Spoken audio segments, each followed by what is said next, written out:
Hello दोस्तों और प्यारे बच्चों, आज हम स्फेरिकल मिरर से रिलेटेड कुछ इम्पोर्टेंट डेफिनेशंस को समझेंगे। स्फेरिकल मिरर, जैसा कि आपको पता है, स्फेरिकल मिरर एक होलो स्फेरिकल ग्लास का पार्ट होता है। हमने यहाँ पे एक होलो स्फेरिकल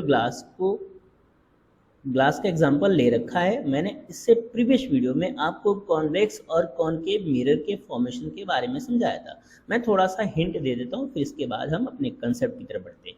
हमारे पास एक स्फेयर है और ये अंदर से खोखला यानी कि हॉलो है। अगर हम इससे कुछ इस तरह से कट करें, डेट मीन्स अगर हम इसे इसके आर के अलॉन्ग कट करते हैं, यानी कि इस तरह से कट करेंगे, तो हमें इस स्फेयर के दो पार्ट मिलेंगे।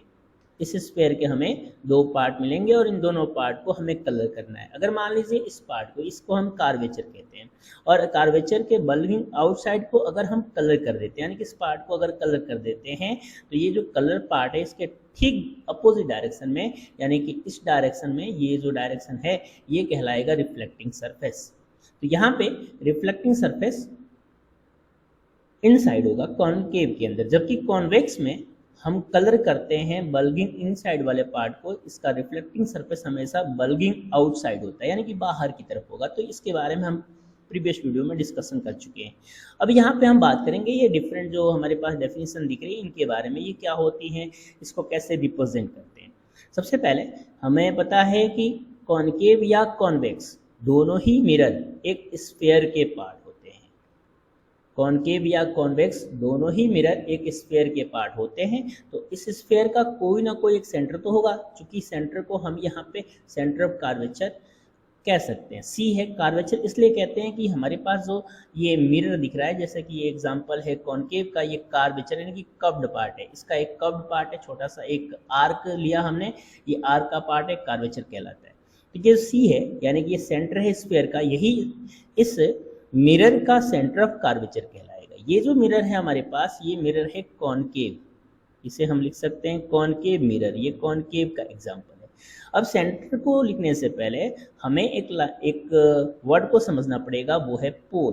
पोल क्या होता है? पोल को समझने के लिए हमारे पास यहाँ पे आप देख सकते हैं एक कॉनकेव मिरर है। इस कॉनकेव मिरर का जो मिड पॉइंट होता है, यानी कि सेंटर पॉइंट होता है, ये मिड पॉइंट है, इसे हम कहते हैं पोल, और इसे रिप्रेजेंट करते हैं पी से।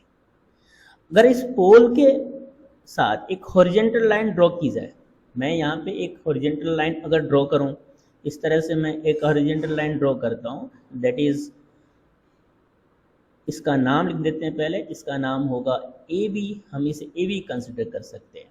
ये हॉरिजेंटल लाइन है, इसे हमने ए बी कंसिडर किया। इसी ए बी लाइन को हम प्रिंसिपल एक्सिस कहते हैं।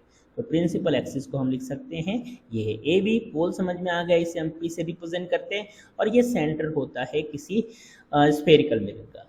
नेक्स्ट है सेंटर ऑफ कार्वेचर। जैसा कि आपको बताया इस स्फेयर का कोई सेंटर होगा, वैसे ही इस मिरर का भी एक सेंटर होगा। चूंकि ये आपके पास जो कार्वेचर दिख रहा है, ये कार्वेचर मान लेते हैं यहाँ से यहाँ तक का कार्वेचर है, तो इस कार्वेचर के सामने भी सेंटर है, वही सेंटर यहाँ पे हम मेंशन कर सकते हैं, यानी कि सेंटर ऑफ कार्वेचर, इसे सी लिख सकते हैं। सेंटर ऑफ कार्वेचर को हम सी से रिप्रेजेंट करते हैं।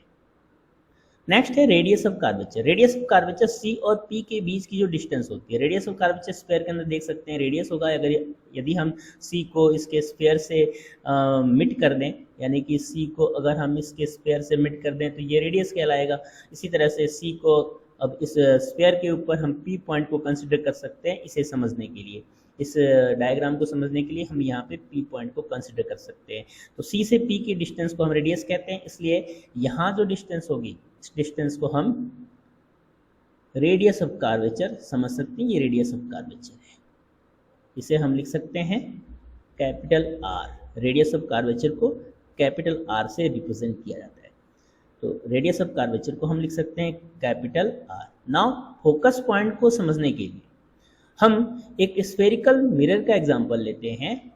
जैसा कि आपको एक स्फेरिकल मिरर दिख रहा है, इस स्फेरिकल मिरर के अंदर अगर मैं इनफाइनाइट से लाइट को फॉल करा दूं, ये जो लाइट्स आ रही है, ये लाइट्स आ रही है जो इनफाइनाइट से आ रही है, और इनफाइनाइट से आने के बाद इस मिरर से इसका रिफ्लेक्शन होगा, और रिफ्लेक्शन के बाद ये वापस लौट जाएगी, और भी बहुत सारी लाइट्स यहाँ से इंसिडेंट होगी, फॉल होगी इस मिरर के ऊपर, और मिरर के ऊपर फॉल होने के बाद वापस क्या हो जाएगी, ये लौट जाएगी। तो इस तरह से ये इंसिडेंट लाइट है, रिफ्लेक्शन के बाद लौट रही है, ये भी इंसिडेंट लाइट है, रिफ्लेक्शन के बाद लौट रही है। इस तरह से आप बहुत सारी लाइट्स अगर आप इनफाइनाइट से फॉल कराते हैं तो ये किसी न किसी पॉइंट से होके जाएगी और इसी पॉइंट को हम कहते हैं फोकस पॉइंट। इस पॉइंट को हम फोकस पॉइंट से समझ सकते हैं। तो यहाँ जो फोकस पॉइंट होगा C और P के बीच का फोकस पॉइंट होगा। देख सकते हैं आप, ये जो फोकस है यहाँ C होगा और यहाँ हम लिख सकते हैं P। C और P का जो मिड पॉइंट होता है उसे हम फोकस कहते हैं। तो अब फोकस को हम रिप्रेजेंट करते हैं C और P के बीच में। C और P के बीच में यहाँ कहीं फोकस को आप लिख सकते हैं। ये फोकस पॉइंट होता है जहाँ पे इनफाइनाइट से लाइट आती हुई जैसे ही आती है इंसिडेंट होती है और इंसिडेंट होने के बाद रिफ्लेक्ट होती है, रिफ्लेक्ट होने के बाद जिस पॉइंट में मिलते हैं जिसे हम फोकस पॉइंट कहते हैं, इसे हम लिखते हैं कैपिटल F। नाउ हमारे पास है फोकल लेंथ। फोकल लेंथ को समझने के लिए जैसा कि आपको पता है ये फोकस पॉइंट है, फोकस पॉइंट से इस पोल की जो लेंथ होगी, फोकस पॉइंट से जो पोल की लेंथ होती है ये लेंथ मीटर में होती है, इसलिए हम इसको F लिखते हैं। स्मॉल f से इसको रिप्रेजेंट आप कर सकते हैं। तो हम इस डायग्राम में जो f और p है, f और p यानी कि fp के बीच की जो डिस्टेंस है उसे हम लिखेंगे स्मॉल f और ये कहलाएगी फोकल लेंथ। अपर्चर को समझने के लिए यहाँ पे नेक्स्ट डायग्राम में आपको अपर्चर समझना है। तो अपर्चर को समझने के लिए आप देख सकते हैं यहाँ दो एंड आपको देखना है, यानी कि जो हमारे पास मिरर है उस मिरर के दो एंड के बीच की जो डिस्टेंस है उस डिस्टेंस को हम कहते हैं अपर्चर। उस डिस्टेंस को हम अपर्चर से समझ सकते हैं। यहाँ ये आपको पहला एंड और ये इसका दूसरा एंड है, अगर हम इसको ज्वाइन कर दें इस तरह से, अगर हम इसको ज्वाइन करते हैं तो ज्वाइन करने से ये जो लेंथ होगी इसे हम कहते हैं अपर्चर। तो बच्चों ये था जो कुछ टर्मिनोलॉजी रिलेटेड थे, ये जो हमें काफ़ी रे ऑप्टिक्स को समझने में हमारी मदद करेंगे। अगर आपको वीडियो पसंद आई हो तो लाइक कर दीजिए, चैनल को अभी तक आपने सब्सक्राइब नहीं है सब्सक्राइब कर दीजिए। अब हम जल्दी ही हाजिर होते हैं आपके सामने नए वीडियोज़ के साथ, तब तक बने रहिए। Thank you so much.